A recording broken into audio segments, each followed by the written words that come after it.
Welcome to FS-ISAC's podcast, Fin Cyber Today. I'm Elizabeth Heathfield, Chief Communications Officer at FS-ISAC. Seems like everyone knows someone who's been scammed by fraudsters, and with the advent of generative AI, frauds are just going to get harder and harder to spot. I spoke with Jayaraj Puthanveedu, MD and Global Head of Resilient Cyber and Digital Fraud at BNP Paribas and FS-ISAC Europe board member, about how firms are evolving their approach to fraud targeting customers in this day and age. Thanks for being here, Jayaraj. So let's start by talking about the fraud landscape these days as it relates to customers specifically. What kinds of fraud are you seeing? Can you give some examples of some kind of crazy new things? And, what are the big drivers that you're seeing? Thank you, and great to be here. Fraud, it's a much larger topic, and it's on the top of mind for a lot of us in the financial sector. And it is a problem that is increasing in complexity as well as size in terms of the magnitude or the volume that we want to deal with it. One of the main issues it is with the fraud is it is difficult, really difficult to measure what's the real impact and how much is the real impact on the fraud, especially on the cyber, the digital fraud in the world. Because for most often it does not get reported because the people don't know that they're being defrauded. Number one, sometimes they know that they've been a victim of the fraud, but they don't want to report for not being embarrassed, for not wanting to be embarrassed. And sometimes, and there are different cases from romance scam to investment scam to various other things. So people sometimes don't report it. And sometimes when people do report the fraud, I think we get only probably at the tip of the iceberg. It's probably 20% of the fraud I think would go reported. So we don't know, but definitely this is a big issue. It is a problem that has, especially due to the evolution of the digital payment means, has only become worse in terms of, as I said, volume as well as the cost. And at the same time, fraud as a service is a key element that is coming into picture. So this is fraud as a service is so easy for people to get used to it and use it against the not so educated or fraud aware customers. Can you give some examples of just, I don't know, like the craziest frauds that you're seeing that are just like, oh my God, that's what they're doing now? Now, not into the specifics, but definitely the landscape is really mixed, right? And fraudsters have existed, and fraudsters are very agile in their ability to respond to changing situation. And I'll give an example of pandemic. So while pandemic, when it started, and when the governments and authorities started giving support payments, etc., to the citizens, the fraudsters really started looking at changing their behavior in terms of approaching that, and they went after the targeting the people using those scams.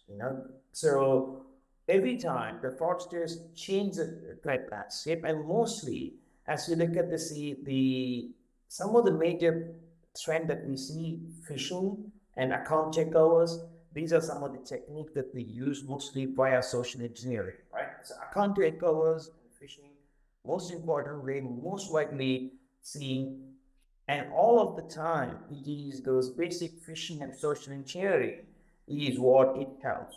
Now, adding to that is the complexity of artificial intelligence, where in the past we could train the customers and everybody to recognize the spelling mistakes, the spotting the small mistake that the fraudsters do to easily detect it's a fraudster. Now, thanks to the artificial intelligence systems and tools, fraudsters are better able to, better able to lure the customers into more believable websites, like fake websites, etc. It's as good as a real one. So it's really difficult.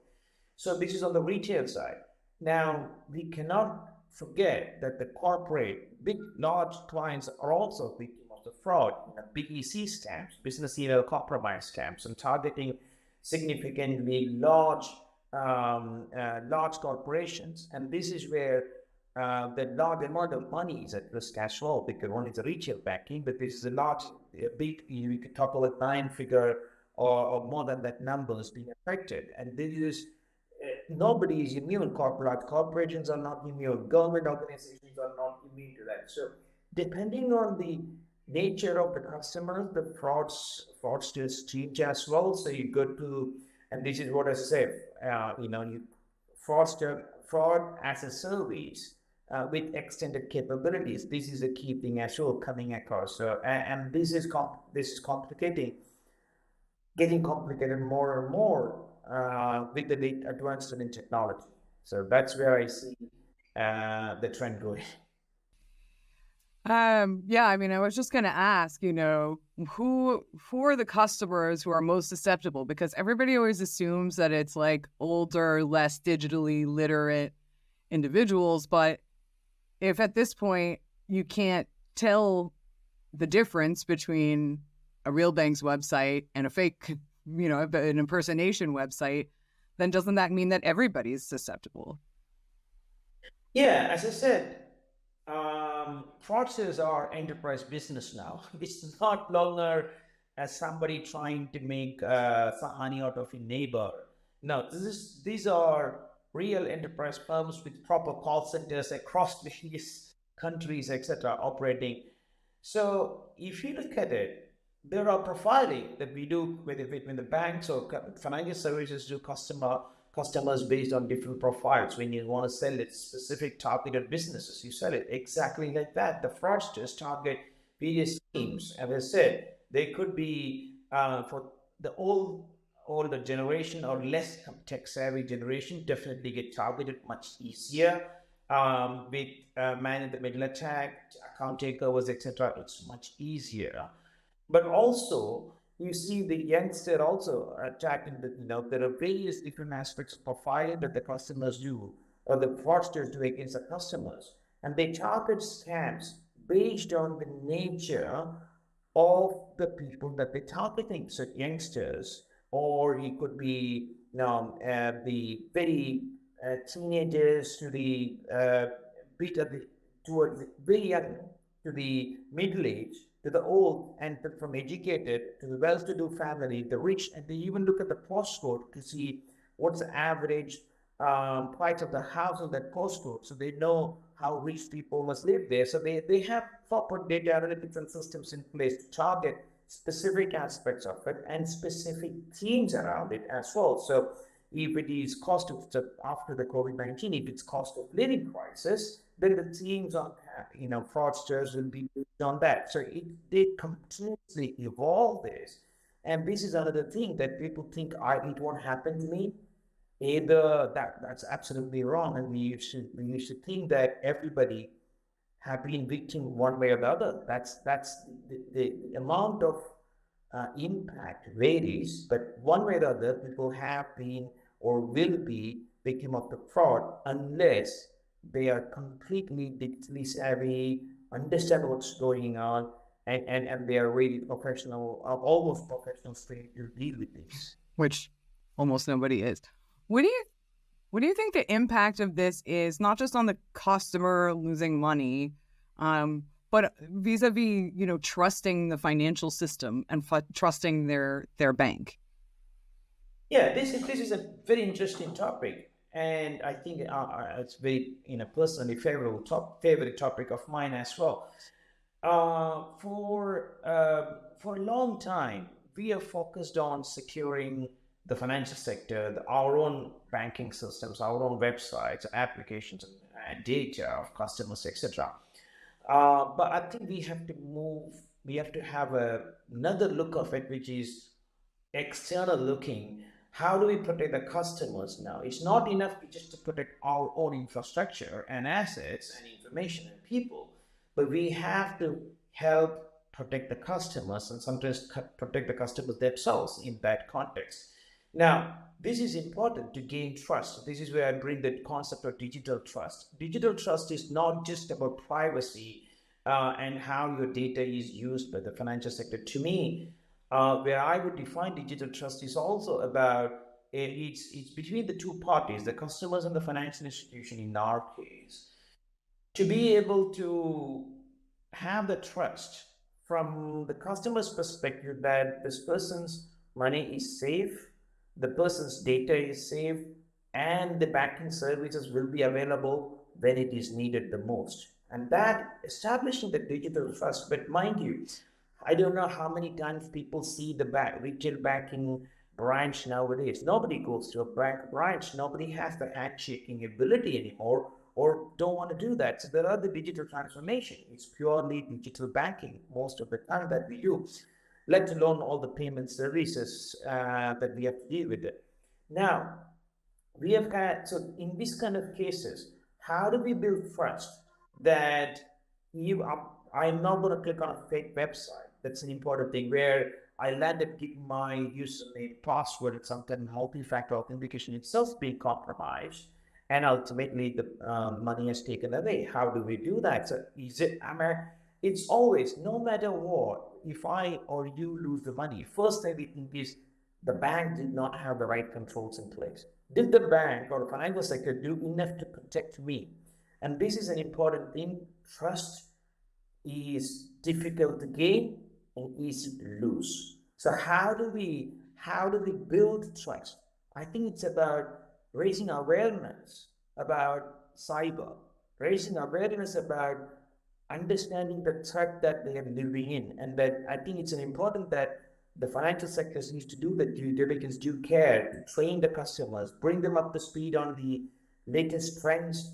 For example, when there is a COVID-19 happening, when there are scams going on, are we timely and educating the customer? Hey, this is happening. This may happen to you. Please be careful.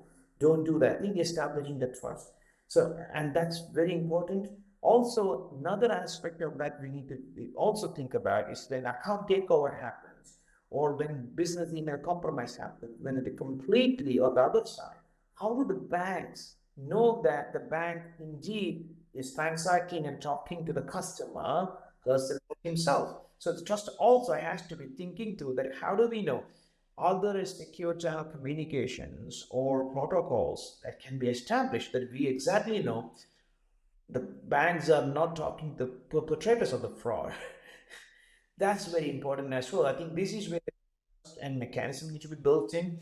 And for the customers, it's important that it is established over a period of time. In the past, as you know, you have a relationship manager, you know the person well. He's my banker, so I know the person well. Now it's all, you don't see the people, it's all the app or the website. So I think that building that trust and confidence is important. It's not only a risk management technique. I would actually argue it is gonna be the business differentiator. It's a competitive advantage to gain the trust of your customers that okay, this particular institution is more secure, they look after their clients well. I think that's where we want to be, or our organization should try to be. So does that, I mean, that brings up the question to me about actual financial response, like who bears the financial responsibility when a fraud happens? Because, I would imagine that in general, the institution wants the customer to prove that there was some kind of fraud in order to get, to go into their pocket, especially if the institution did everything right on their side from a, process point of view. But, they were still defrauded and there's still the trust issue there, right? So how do financial firms think about, well, should I actually be, compensating customers for this, even though they got fooled, right? And it wasn't necessarily something that the bank did wrong. They just got fooled because the website, the impersonation was so good. But still, there could be this other cost or a longer term cost that the firm bears in terms of losing trust. So how do firms weigh those, and think about that trade-off? And it is, and I absolutely agree with you. This is a very complex topic. And I think there is one is the legal and the regulatory No, aspect of the right, of concept course.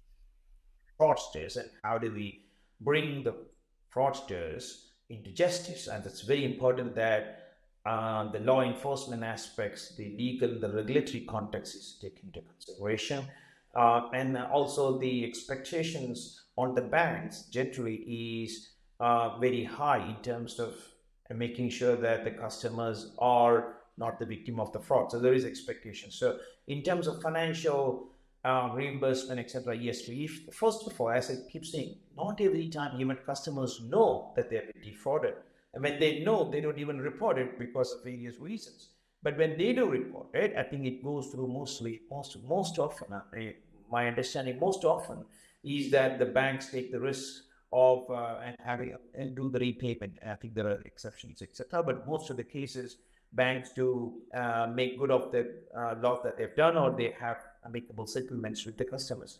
But this is the journey, actually, so because it is we want the institutions want the customers to come and report more and more of such situations, so that the customers are protected, they are aware. At the same time, the perpetrators are brought to justice as well, because of the cross-border issues, because fraudsters could be sitting anywhere in the world and perpetrating fraud in any other country. So how do you understand who did the it's very difficult to establish the truth especially when you have cross jurisdictional incidents. And then also sometimes one of the other things to do is to see if the customers are able to report the fraud very quickly. How do we do the fund recall process, right? If the fund has gone from the account, how can we be more effective in recalling the fund where it is possible? In the banking sector, you have operational risk incidents, fat finger error. There are mechanisms where banks do the recall processes between the banks. Now, in a fraudulent case as well, these things exist, but that's getting complicated with the new generation banks, because within minutes, the money goes from one country to the other via the second and third generation payments, and it's gone. So how do we get a quick response to that, so that we're able to get the money back to the customer, also reduce the limit? And this is another piece to start. The banks will have, financial institutions will be starting to look at to see what's the exposure on the bank itself, because such things. And this is where it's no longer a cyber topic, and it's a combination. This is where bringing the fraud expert and cyber expert and risk management together to have a fusion concept where we bring the right people together to tackle the fraud and protect the customers. At the end of the day, the most important thing is to protect the customers as much as possible from not being a victim of the fraud, and when they are victim of the fraud, be there to help, and also to tell them when to report, how to report, what to report. That's also a key element. So that's how it works. So it is a complex topic, and it's evolving in terms of financial reimbursement, etc. But most of the time, banks do take that impact. The one thing that we've been talking about a bit in FS-ISAC is which you touched on, is this real-time payments, where everybody wants payments to be settled faster, but then as soon as they are, then the fraudsters can just wire, and you can't see the money again. So does that mean that, for example, fraud intelligence and having the tools to try to prevent fraud in the first place becomes more important than mitigation, because there is no mitigation? Yeah, I think you could call it anti-fraud by design or fraud-proof by design. And this is where we have to have a holistic approach in terms of how when you are building our machines and secure applications and etc., how can we be able to detect such non-standard behavior or non-standard patterns, so that these are prevented or blocked even before it is happening, or you're able to reconfirm with the customer. So obviously, those payment engines combined with the fraud patterns and the policies to decide and to say how these fraud prevention engines can have a significant role in preventing that from happening. And for that, you need secure system, but you need secure processes to make sure that it happens. Another thing, for example, you add a payee, and after you add a payee, can you should there be cool-off period before you're able to make a transfer? Just a simple example. And sometimes one-time passwords is not enough. And how do you know these things are there? And in many cases, customers' mobile devices or computers are completely taken over. That means even the email password that you sent out is also being responded to by the attacker. So there is no limit of looking at it. Even there are cases, I think you can see in the industry, where there are cases of facial ID recognition that also being spoofed and hacked to get access, etc. So those are the cases there is no limit in terms of what we're doing. So this is where there is nothing 100% fraud safe, but you have to look at prevention as much as response and mitigation as well. So prevention at every stage, whether application development, your product design, or you're delivering something to it. And also, the intelligence part is not to be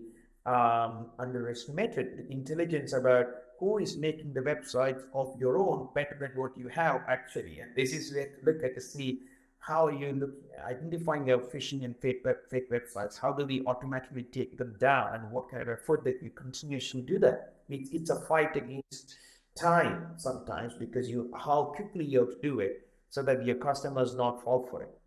Yeah, I mean, I would imagine, that so the institution wants to evolve, right? Evolve its processes, but you can't change things on customers too often because they just won't pay attention, right? And then they'll be able to say, well, okay, you changed your fraud procedures yesterday, but I read this last thing that you sent 6 months ago, and now, so I think that also must be a kind of a hard balance, right? Because the fraudsters are evolving quickly, the banks are evolving, they're trying to evolve as quickly, but the customers, you can't send a new notification about a new kind of fraud tactic every day. People would just tune it out. So how do you actually connect with customers to make them aware and, I don't know, how do you get their attention? Yes. I wish all the banks or institutions don't have to deal with the problem at all in first place, assuming that this was all prevention in place, but that's not the case. It does happen. Now, there are multiple channels that we have with the customers. It's actually also been looked at from a customer journey perspective, from a client onboarding perspective. When you onboard the client, what kind of training that you provide to the person? Or after that, during the transaction process, then what maintenance of the account processes, and then when you leave the relationship as well. So during the whole process, what kind of training needs to be done to reach different level that makes them think it may be the case? And also to remind them that another point is, many times it is not related to one particular bank or an issue that has resulted in the account takeover. It's because the personal data of that individual was compromised in a very different attack. The person has gone into some other industry or some other places, some other website. If the entire personal information and sensitive information has been taken out, it is very easy for the perpetrator to take the account over because the personal question is compromised. So to make them aware that it need not be that the bank application is safe or not, but your data was compromised. What have you done to report that? Have you got different covers around that, and how are you protecting it? So it's easy to make them contextualize it. Getting the attention is also contextualizing for the particular individual and the profile. This is where it has to be one size fits all training wouldn't work. You just say that don't share passwords. Yeah, people know, people ignore it. But how do you make it interesting? Sometimes it's fun, sometimes quiz-based, sometimes incentive-based. So these are various mechanisms that we can think through to see how people can work through. There are multiple solutions in place, whether it is an app or think of a button and inform the customers, etc. But I think if they know that you are being reminded every day and everything, it may be too much. But if you're reminded of a context, hey, do you know on this context this has happened, and that will be better off. And sometimes it is frustrating for the customers, maybe where the payments, it happens to me as an in customer, when I want to make a payment, my bank stops the transaction because of suspected fraud and asks me to give a call. Something it's embarrassing. But in a way, it's good, it's protection. So I think the cultural shift has to happen because it's a journey that customers and the organization needs to work together. Otherwise, otherwise this will keep happening. So getting the attention, contextualized services on training and awareness, combined with that point that you really do care. This is an important thing from a trust perspective. Going back to the bank should be able to communicate to the customer that we do this because we do care and we don't want it to happen to you. Where do you see the regulatory trends going? Is there going to be more and more emphasis on protecting the customer, and therefore the onus is going to increasingly be on the financial firm? It's an interesting thing. I think there are two aspects. Number one is the law of the land and the law of the world need to look at how we deal with cybercrime, cross-jurisdictional cybercrime, and how do we bring those perpetrators to justice. This is a very important thing because you have to start setting examples that these things will not happen. The fraud as a service. These are the things that exist. How do we take these things down? How do we take the such organized criminal gangs away from that? So that's number one to do it. Number two, it's also the more you make it difficult with the law, etc., so the more you can't completely get away from it. But the cost of fraud, the cost to perpetrate a fraud has to be more than the outcome that you get out of it. That's how that. By the way, so we have to make sure that the incentives for fraudsters are much lesser so that they do something else and move away from it. So there's definitely the need for the law enforcement and the coordination across jurisdiction, etc., to have counter that threat. So that's one thing at the broader level. Now, specifically, I think there are some countries, in some regions, especially in the UK and the Europe, we see the regulations start to come across on the responsibility of financial institutions related to fraud and protecting the customers. I think that will come. And I think that's inevitable because eventually it's again about that digital trust. It's about making sure that the digital ecosystem, because we are moving everything digital. So as you move everything digital from the physical world to the digital ecosystem, I think that trust, in order to establish the trust, there will be regulations, and that there will be accountability. At the same time, it'll also mean that customers probably we don't have it. I don't know if it will work. It doesn't happen right now anywhere. But think about a scenario where customers have to be potentially trained on cyber fraud matters before they get access to do transactions. That may not be bad. I don't think it exists now. But if you look at that way, that there should be some level of digital training to be provided before you are allowed to do a digital transaction. Now, this is going to be controversial because it's not easy. It's a cultural change. Some causes some friction and others. yeah. But look at that. They have certified a basic level of digital literacy and to know where things are, then they're allowed to give transactions, and then you're incentivized. If you want to do multiple transactions, you have to do a bit more cost. If that'd be a dream come true when this kind of things start to come through. But this will be a good thing to see that the ecosystem. I mean, it's by the way, it's not only for banking. You see the telecom sector, or you see healthcare sector, everywhere they all be victim of the fraud, and so it's not only, so it affects everybody, right? So this is a key issue on it's beyond financial sector. Obviously, the financial sector is one of the most impacted ones, but it's beyond financial sector. So law enforcement coordination, cross jurisdictional issues, and then a set of financial regulations that would be coming in as well in order to protect. Definitely.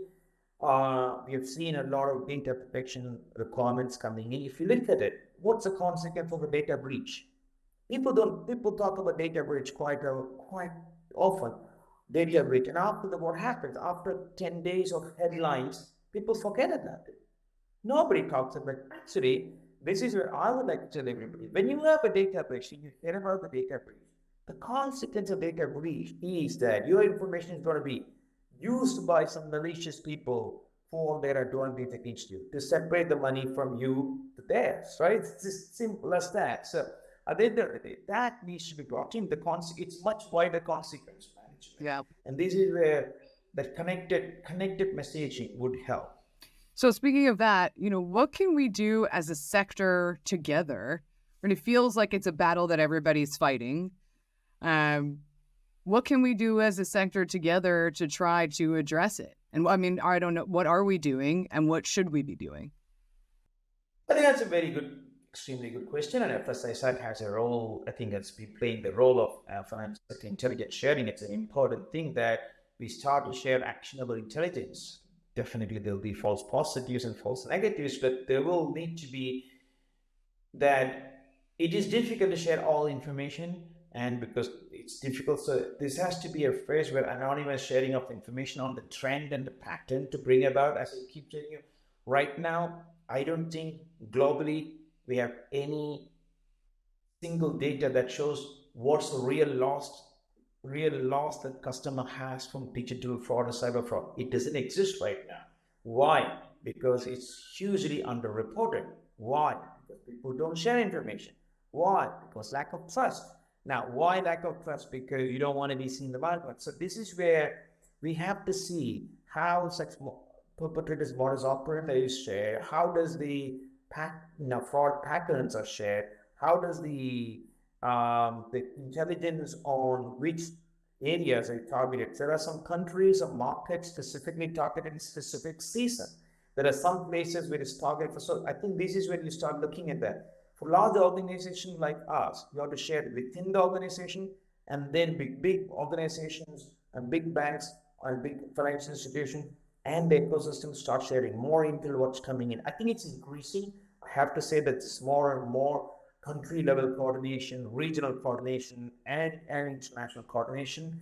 I think that will help us tackle this issue. And keep in mind, there are also nation state actors who are looking at cyber fraud as a revenue mechanism, and that's dangerous.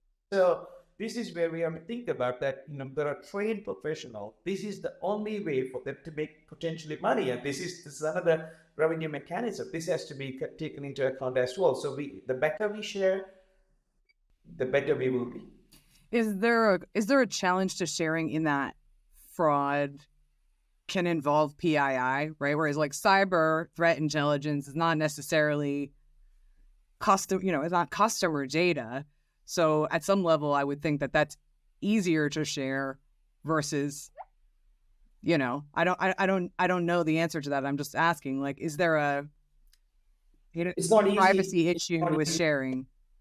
There are customer profiling, right? So what kind of this? What is targets you're talking? You probably won't need the details of the customer to share, but the profile of the customer gets shared, and there are issues with that again. What is sometimes what happens? So there are things that can't be shared because of confidentiality issues affecting a particular thing, but there are a lot of things that can be shared and still managed. So that's a difference, right? There are things that can be shared. So I think, and that is not being shared as well. So the things can be shared. That collective effort of trust can be shared, and there are some things probably no organization will be able to share for confidentiality issues. That is understandable because to protect the customer again. So but on the other context, there are things that can be shared. It's not impossible. It's just the mindset and that ecosystem that need to evolve and and to gain the benefit out of that, because for now, since you don't share, you don't get the benefit out of it. So one other thing is, if one organization shares and nothing else comes back, then there is no incentive for the person to share either. So I think this is another issue that we... Yeah. It's like everybody benefits, but there has to be somebody's got to start the cycle. So to wrap it up, where do you think we're going? I mean, do you think that we can, as a sector, get fraud down to manageable levels, or Is it just like a constant cat and mouse game being exacerbated by emerging technologies, and there's a chance that it could just spin out of control? Yeah, I don't think. I mean, it is a menace. It is an issue that we need to deal with it, but I don't think everything is that bad. Mind you, as the advance in technology is not only for the perpetrators of the fraud, but also the organizations and the banks as well. So there are advances in technology, better detection mechanisms, and early response. Also, educating the customers, and customers are also, because there is so much of campaign happening just at the various country levels also, and headline news, etc. So this would definitely, these are helping people all will become more and more aware. And when people become more and more aware, it becomes more and more difficult for the perpetrator to do the fraud. It's not just about calling, say, oh, I am from the IT help desk of the bank, give me the password. Now, many people will still give it, but the percentage of people being or falling for such things will come down, right? So, but they will have to increase the sophistication and the same time. So it is definitely, there is nothing called 100% safe, but I don't think we're bad. I think we will also up the game. Customers will up the game, the financial sector will up the game, and the fraudsters will start. I mean, it's going to be a journey. It's like anything else. These things happen. The greed exists, and people do things like this, try to steal money from others. That has been there since Yeah, the time evolution of man. immemorial. Yeah, exactly. The intention will be there. That we can just make it more and more difficult. Okay. Anything else you wanted to mention? No, I think the last point I just want to leave this thought with you is it is we have to think cyber fraud or digital fraud as a real ecosystem of multiple people parties coming together. You need to have communications element, you need to have relationship element, you need to have cyber element, you need to have legal element is a very important context in this as well. Legal plays a big role, and the law enforcement plays a big role. So it is not a cyber security issue, it's not a fraud issue, it's a much larger strategic risk management issue that we all need to deal with together. I think this is where bringing together multiple actors in the interest of customer, I think that's what we need to move towards. Great. Thank you. Thank you so much for taking the time. Thank you. Thank you again for having me. Thanks again to Jayaraj for being here with us on this episode.